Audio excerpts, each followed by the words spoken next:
আসসালামু আলাইকুম। সবাই কেমন আছেন? আশা করি সবাই ভালো আছেন। দেশ এবং প্রবাস থেকে যারা আমাকে দেখছেন তাদের সবাইকে স্বাগতম। আমি মোহাম্মদ মেহেদী হাসান সোহেল সরকার, আইনজীবী, জেলা ও দায়রা জজ আদালত, কুমিল্লা। আপনাদের সামনে এমন একটা বিষয় নিয়ে আলোচনা করতে চাচ্ছি।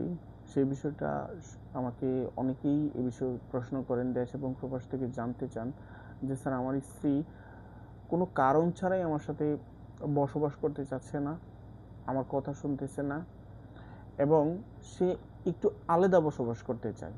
মানে সে আমার কথা শুনতে চাচ্ছে না, সে তার বাবার বাড়িতে থাকতে চাচ্ছে, অথবা সে এমন হয় যে আমি একজন স্বামী হিসাবে তার কাছ থেকে যা দাবি করি তা পাচ্ছি না। এখন আমি করব কি? এমন একটা পরিস্থিতি যে আমার স্ত্রীকে আমি তালাকও দিতে পারতেছি না, অথবা সেও আমাকে তালাক দিচ্ছে না। এখন আমার করণীয় কি? আমি আমার সন্তানদের দিকে তাকিয়ে আমি অনেক কিছু মেনে নিতে পারি, কিন্তু আমার স্ত্রী যদি আমার সাথে বসবাসই না করে, তাহলে আমি করতে পারি কি? মানে এমন বিষয়ে আমাকে অনেকেই বিভিন্ন ধরনের প্রশ্ন করে। আজকে এর সকলের প্রশ্নের পরিপ্রেক্ষিতে আমি এই বিষয়টা নিয়ে একটু আলোচনা করার চেষ্টা করি। আশা করি আপনাদের ভালো লাগবে।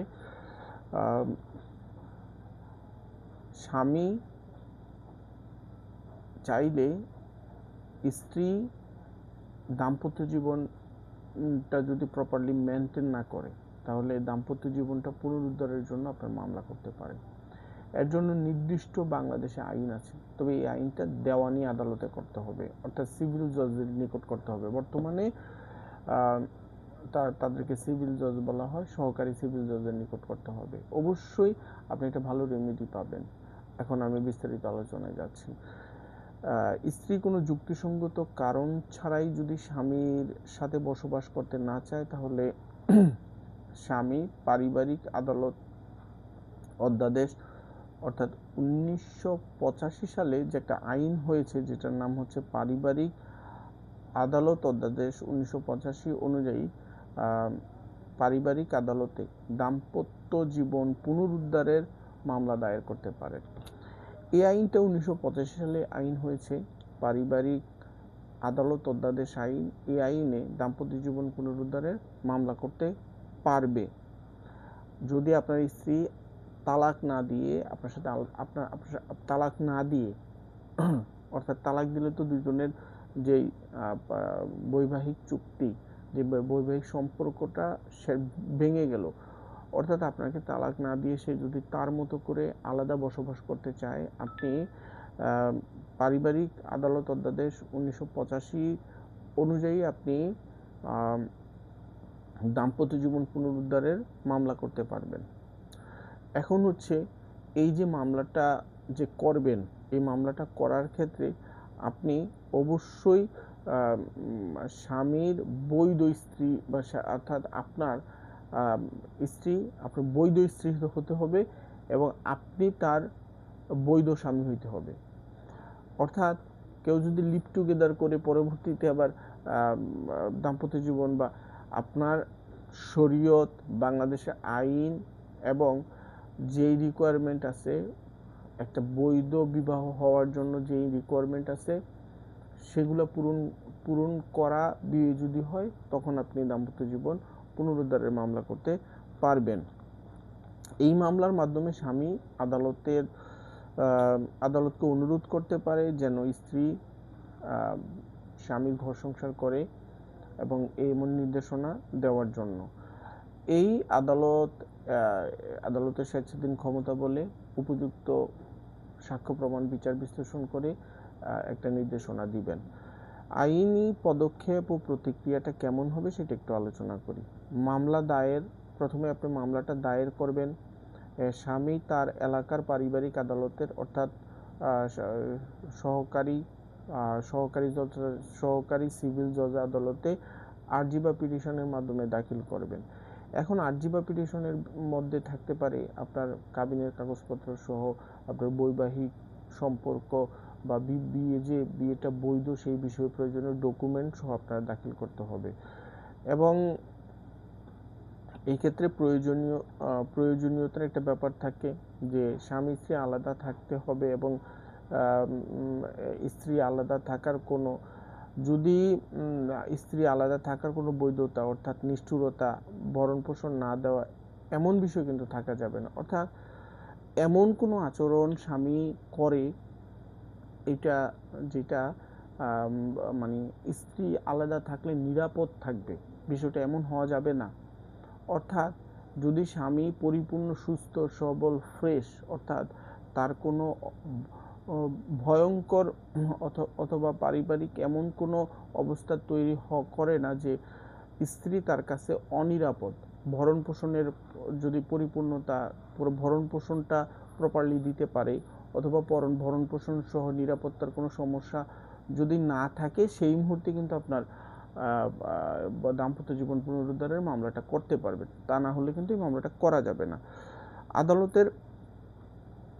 আদালতের কার্যক্রমটা এমন হবে যে আদালত উভয় পক্ষের বক্তব্য শুনবেন এবং যৌক্তিক কারণ যাচাই বাছাই করবেন। এই জন্য আপনাকে অনেক ধরনের ডকুমেন্ট দেওয়া লাগতে পারে। অর্থাৎ আপনার এমন হইতে পারে যে আপনি মাদকাসক্ত, আপনার স্ত্রী আপনাকে দাবি করতে পারে যে উনি তো মাদকাসক্ত, অথবা উনি আমার প্রতি নিষ্ঠুর আচরণ করে, অথবা উনি আমাকে যৌতুকের জন্য মারধর করে, অথবা উনি এমন কিছু কাজ করায় আমাকে দিয়ে যে কাজটা আসলে আমার শারীরিক সক্ষমতা নাই। তো এমন পরিস্থিতি যদি সে দাবি করে, সে বিপরীতে আপনাকেও পরিপূর্ণ ডকুমেন্ট আদালতে উপস্থাপন করতে হবে। যদি আপনি প্রপারলি ডকুমেন্ট উপস্থাপন না করতে পারেন, আপনি যদি সিভিল জজের নিকট, যে জজের কাছে এই আবেদনটা করবে, তার ক্ষেত্রে অভিজ্ঞ জজ সাহেব যদি যথেষ্ট পরিমাণ মানে সন্দেহাতীতভাবে যদি তার কাছে প্রমাণ না করতে পারেন, তখন সে কিন্তু আপনার পক্ষে ডিক্রি দিবে না। যেহেতু এটা সিভিল মামলা, আপনার বিরুদ্ধে ডিক্রি হবে, আপনার পক্ষে ডিক্রি হবে, আপনার স্ত্রীর বিরুদ্ধে আর আপনার পক্ষে ডিক্রি হবে। এখন ডিক্রিটা আপনি ইচ্ছা করলে এই ডিক্রিটা কার্যকর করুন।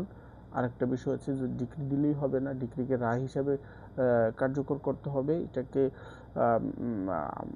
এখন আদালত যদি মনে করেন স্ত্রী অন্যায়ভাবে আলাদা বসবাস করেন, তবে তার বিরুদ্ধে ডিক্রি দিবেন, এবং এই ডিক্রি সরাসরি প্রয়োগ বা কার্যকর করা যায় না। এইটার জন্য যে আইনগত পদ্ধতি আছে, পরবর্তীতে ডিক্রি কার্যকর করার জন্য আপনি আর আলাদা মামলা করা লাগবে, বা ডিক্রি কার্যকরের মামলা করা লাগবে। এখন কথা হচ্ছে এই বিষয়টাতে আপনার মামলা করার ক্ষেত্রে আপনাকে বিশেষ কিছু সতর্কতা মানতে হবে, বা বিশেষ কিছু সতর্কতা থাকতে হবে। এক হচ্ছে স্ত্রী যদি শারীরিক এবং মানসিকভাবে নিগৃহীত হন, অর্থাৎ তাকে যদি মারধর করা হয়, তবে আদালত দাম্পত্য জীবন পুনরুদ্ধারের মামলায় কোনো রায় দিবে না। অর্থাৎ আপনার স্ত্রীর প্রতি আপনি এমন আচরণ করেন, সে শারীরিকভাবে নির্যাতিত না হলেও সে মানসিকভাবে নির্যাতিত হয়, এমন পরিস্থিতি হয়, যেমন আপনি গালাগালি করলেন, আপনি মদ খেয়ে মাতাল হয়ে স্ত্রীকে না মারলেন কিন্তু মারবেন এমন ভয় দেখালেন, অথবা আপনি মাদকের সাথে সংশ্লিষ্ট, অথবা আপনি যদি পরকীয়া আসক্ত হয়ে থাকেন, পরনারীর প্রতি আসক্ত হয়ে থাকেন, এমন কোনো ঘটনা যদি থাকে, তাহলে কিন্তু অবশ্যই এই ক্ষেত্রে আপনার পক্ষে ডিক্রিটা আসবে না। এবং বিবাহটি ইদ্যৎকালীন, আচ্ছা, এই যে আমি বিবাহের বিষয়টা আলোচনা করলাম, অবশ্যই এই ক্ষেত্রে বিবাহটা কিন্তু বৈধ হতে হবে, শরীয়ত সম্মত হতে হবে, এবং এমন বিয়ে হতে হবে যে স্বভাবতই ধর্মীয় এবং শরীয়ত এবং রাষ্ট্রীয় আইন দ্বারা স্বীকৃত হতে হবে। তখনই আপনি আপনার দাম্পত্য জীবনটা পুনরুদ্ধারের মামলাটা করতে পারবেন। আমার এই আলোচনাটার কারণ হচ্ছে, অনেক সময় দেখা যায় যে দেশ এবং প্রবাস থেকে আমাদেরকে ফোন দিয়ে বলে যে স্যার, আমাদের ওয়াইফ আসতেছে না, কোনো কারণ ছাড়াই এমন কাজ করতেছে, কিন্তু তার ওয়াইফকে সে ছাড়তে চাচ্ছে না। অনেক সময় আমরা লিগেল নোটিশ পাঠাই, তারপরেও কাজ হয় না। এখন লিগেল নোটিশ পাঠানোর পরেও ইচ্ছা করলে আপনি এই যে আইনটা আছে, এই আইনটা হচ্ছে পারিবারিক আদালত অধ্যাদেশ আইন, সেই আইন অনুযায়ী আপনি মামলা করতে পারেন। আমার ভিডিওটা যদি ভালো লেগে যায়, তাহলে আমার পেজটা ফলো করবেন, এবং আমার ইউটিউব যে চ্যানেলটা আছে অ্যাডভোকেট মেহেদী হাসান সোহেল সরকার, চ্যানেলটা সাবস্ক্রাইব করে দেবেন, যেন পরবর্তীতে আমার দেওয়া আইনি পরামর্শমূলক ভিডিওগুলো খুব সহজে আপনারা পেয়ে যান। ধন্যবাদ সবাইকে, ভালো থাকবেন, আসসালামু আলাইকুম।